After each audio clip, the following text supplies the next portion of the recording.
trees and the banana trees and everything to make it look like a tropical island. Wow. So you can, you know, probably within 10 years, we made this look like a beautiful rainforest.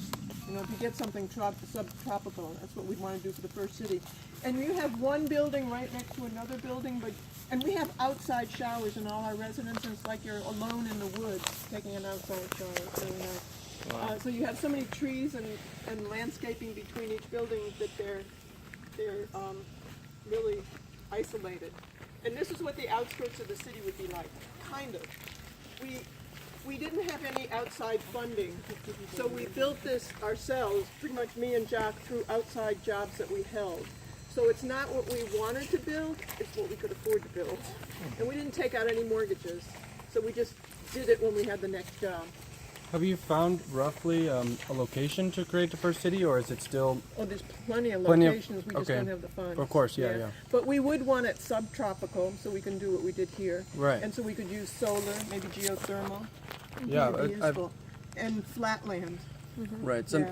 I'm aware of some islands in the Caribbean, specifically off the coast of Puerto Rico, that are totally uninhabited, and they do have plenty of geothermal energy and wind capacity, tidal power. Yeah. For sure. We were talking to somebody recently about some islands. They purchased them. I don't know if anything will happen with it, but they wanted to do something on one of their islands. They were doing a big project in, where was it? In the Philippines. Of course, yeah. That would be nice. But we'll go this way. I don't know what'll happen. Sure.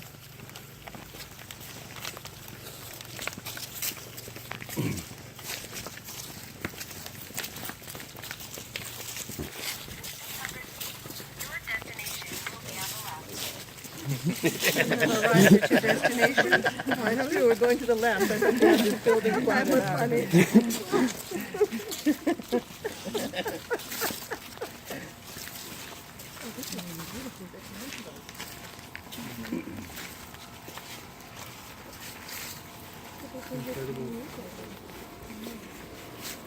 So this building was our, like a guest house. But we have somebody staying here now doing animations for our documentary, The Choice Is Ours, which will be out January 1st. So you're going to see some of the animations he has. He's going to run you through a bunch of animations. Oh. But we ask that you don't take pictures of them because we want to present them in the documentary first. Yeah. Is that part 3? Part 3 and 4 now. Oh, cool. But we just locked it. It went to the musician last week, and Nate was working on the editing it too. Wow, fantastic. I couldn't work on the editing anymore because I had to spend more time with Jacque. How many documentaries do you guys have? I know Future by Design. Is there another one? Another documentary? Yeah. There's Zeitgeist Addendum. I mean, that one's not ours. Yeah. There's Future by Design. There's The Choice Is Ours, Part 1 and 2. Part 3 and 4 is coming out in January. I didn't see The Choice Is There's also Ours. Paradise or Oblivion. Yeah, Paradise or Oblivion. Oh, Paradise. Is that the same? Oh, I saw that That's one, yeah. Okay. And we're working on a major motion picture. Yeah. We just finished the script. I know I said that a couple of years ago, but it's very, very different now. Can I apply We to have 2 be in it? producers, and we're going to... Maybe so. Do you know the name of the movie? No, I don't know yet, but it's going to be very interesting. It ended up a kind of an adventure film, and works on many different levels, and has a lot within the Venus Project and a lot of flashbacks, and it's good. Okay, fantastic. We put as much significance in a action film as we could. Excellent. You know, that's the way to sell. Sometimes you have to just sell it, right? So, Now we're not going to, to sell the project, I mean. Right. The concept. We're going to keep it independent. We want it to be the first of a series, so we'll see what happens.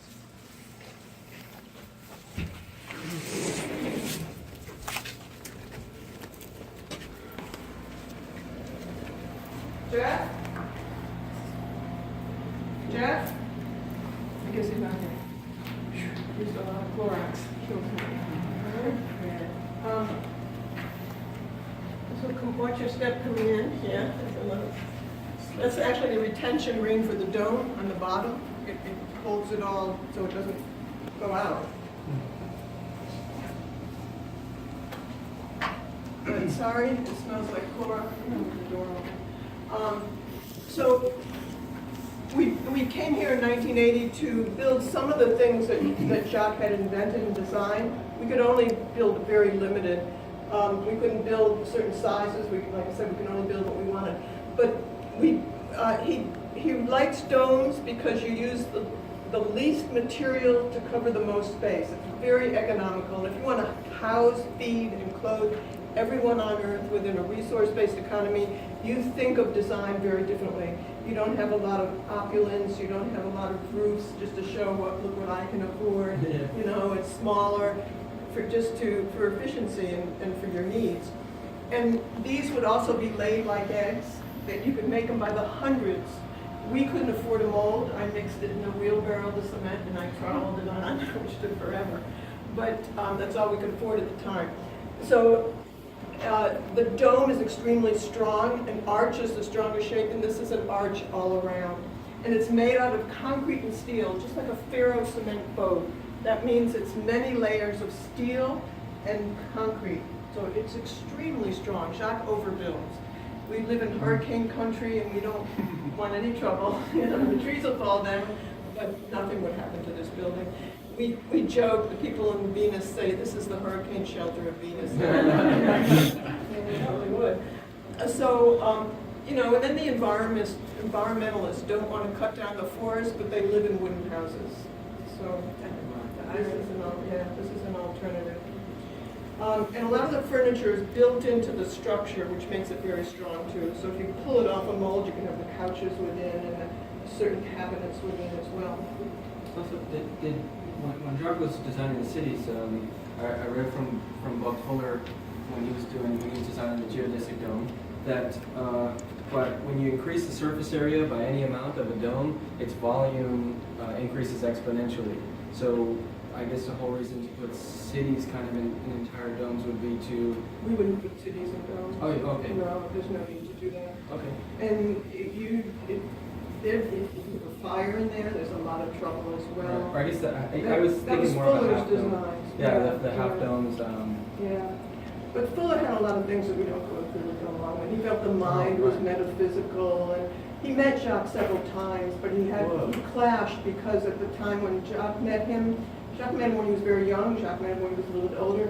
He believed in phrenology, which means the shape of the head determines what the person is like. I mean, you're to be Hitler. Yeah. So Jacque really clashed with that, you know. And Fuller didn't really know that much about behaviorism, why people are the way they are. Hey, Jacque, this is Jacque. You're going to see this animation. This Chattahoochee stone. We experimented with everything. I would never do this again, but we filled it in the kitchen and the bathroom with epoxy. They use this around pools, but you know, we just played with everything. What is the main structure? It's let me see if I have any pictures of the main structure. I don't think I do.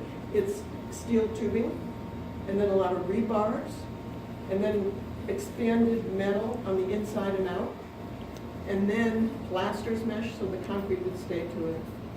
Yeah. And then it's concrete and steel. And in the middle where the tubes are, you know, there's metal here and metal here. And in the middle, we have concrete with a lot of little teeny foam balls, as many foam balls as we could before it just falls apart. So that's for insulation. Yeah. I'm involved in property. I'm a property developer, so this is a bit unusual to what one would build in the UK. Here too, it's very hard to get through zoning boards. Architects come out of architectural school wanting to do things unique and different and experiment, and they're just pushed right back into classical structures because those who have the money are usually very traditional, and the zoning boards are archaic, so you don't get much chance to experiment with new things. Yeah, I'd like to see more information about how you built it. Well, this was just hand tooled. This was laborious. It's not what we wanted. We couldn't afford a mold, and the mold was $40,000, and we couldn't afford it at the time. We just did it little by little as we had to wait till we had the next job. It took a lot longer because we did have to wait until we had the next job. So I really couldn't tell you. We've been here. We have 10 structures. We've been here since 1980. We stopped building when I lost my work. Jacque, when Jacque says, I don't think he talked about it today, that there is no talent, nobody's born with talent. You know, what is that? You learn things.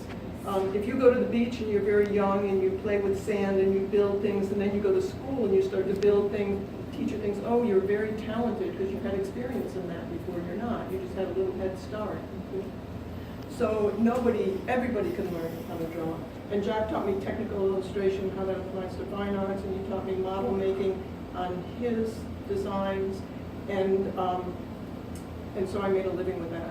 So we built until 2008 when the mortgage crisis hit, and that's when I lost my work too, because I did architectural models and renderings. Everything. There's nothing inborn that you're born with. If you have a good teacher, then you can learn how to do art. It's very, Jacque teaches kind of scientific how to do art. There's laws and methods behind doing art. Musician, 10-year-old playing violin. How does it fit into it? I mean, what the doll ideas that Well, I think that they've taken kids of all different ages, mostly when they were very young, and they teach them and they all come out pretty good. Also, do you feel that they can all reach the Dory's level? They can all do tremendous things. So we did not come prepackaged. Okay. They don't know what creativity is today. They don't know how to teach things today. You know, as Jacque was trying to say, creativity is taking different things and putting it together in unique ways. And if you know how to teach art, anybody can learn how to do art. That's true as a teacher. It is true. Yeah. It's very lawful. We'll go back there and take a look at the animations I was talking about. Oh, I wanted to show you this first. These are some of Jacque's sketches, and we've been archiving his sketches since he's known me. He's done over 5,000 sketches on all different topics, and when he does a sketch, he also does some of the technical aspects of how the buildings go together. And he used to do aircraft for Northrop and for the Army. So anyway, Jeff takes one of these sketches and makes an amazing animation of it. So these are just some of the sketches, like this is how the car goes together, somewhat. You know, he doesn't just, it's just not an art, you know, he does the structure as well, and sometimes the manufacturing building, how the buildings get put together. Does he still sketch? He can, but his hand is not as steady. He still knows the laws behind art, but he can't control the hand that much anymore. You know, just different methods of aircraft. Maglev train. Yeah. This is a restaurant. You'll see that in the city. It's more on how the car goes together. But he has we have over 5,000 sketches that we scanned in digitally, doing the archives of his stuff. So we'll go back there and take a look.